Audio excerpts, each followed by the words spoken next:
સુરતમાં બીઆરટીએસ બસનો વધુ એક અકસ્માત થયો। બીઆરટીએસ બસ ચાલકે આગળની કારને ટક્કર મારી।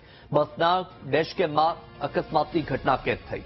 કતારગામ અમરોલી બ્રિજ પર અકસ્માત થયો।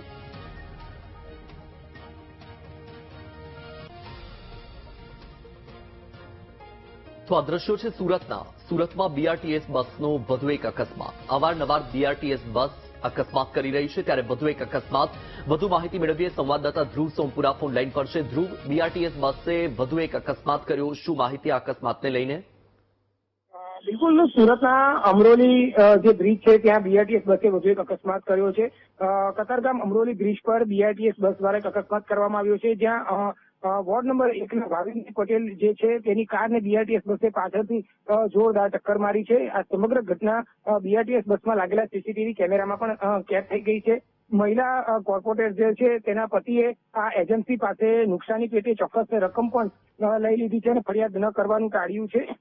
જે રીતે પાછળથી જોઈ શકાય છે કે જે રીતે આખી ટક્કર મારી છે તે ટક્કરને લઈને બીઆરટીએસ બસમાં બેઠેલા મુસાફરોના જીવ પણ અસર થઈ ગયા હતા। સાથે સાથે કારની અંદર જે હતા કોર્પોરેટર અને તેમના પતિ, તેમના પણ જીવ અસર થઈ ગયા હતા। જોકે સદનસીબે આ ઘટનામાં કોઈ જાનહાની થઈ નથી, પરંતુ જે રીતે આ અકસ્માત સર્જાયો ત્યારબાદ કોર્પોરેટરના પતિએ જે બીઆરટીએસ બસના એજન્સીના હોદ્દેદાર હોય છે તેને રજૂઆત કરતા તેમને જે આખા નુકસાન થયું છે તેની રકમ ભરપાઈ કરી દેવાનું જણાતા કોઈ જ પ્રકારની ફરિયાદ કરી નથી અને આખો મામલો જે છે તે બંધ બારણે ઠારે પાડી દેવામાં આવ્યો છે। પરંતુ બીઆરટીએસના બસ જે રીતે સુરતમાં એક પછી એક અકસ્માતો સર્જી રહ્યા છે તે એક ગંભીર ચિંતાનો વિષય બન્યો છે। જી બિલકુલ, ધ્રુવ, માહિતી બદલ આભાર।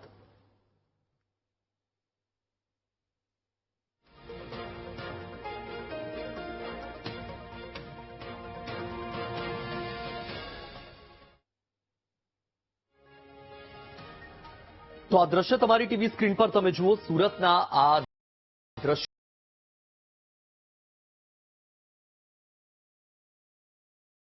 અને રહ્યા છે અકસ્માતની ઘટના જે કારના ડેશકેમમાં કેદ થઈ હતી અને દ્રશ્ય તમારી ટીવી સ્ક્રીન પર છે। બીજી તરફના દ્રશ્ય છે પાંડેસરાના, કે જ્યાં બીઆરટીએસ બસે અકસ્માત સર્જ્યો। અવારનવાર બીઆરટીએસ બસના જે બેફામ ડ્રાઈવરો છે બેદરકારીપૂર્વક બસ હંકારે છે અને અકસ્માત સર્જી રહ્યા છે। અકસ્માતની અગાઉ પણ અનેક ઘટના સામે આવી ચૂકી છે અને આ ઘટના જે દ્રશ્યો પણ તમારી ટીવી સ્ક્રીન પર તમે જોઈ શકો છો।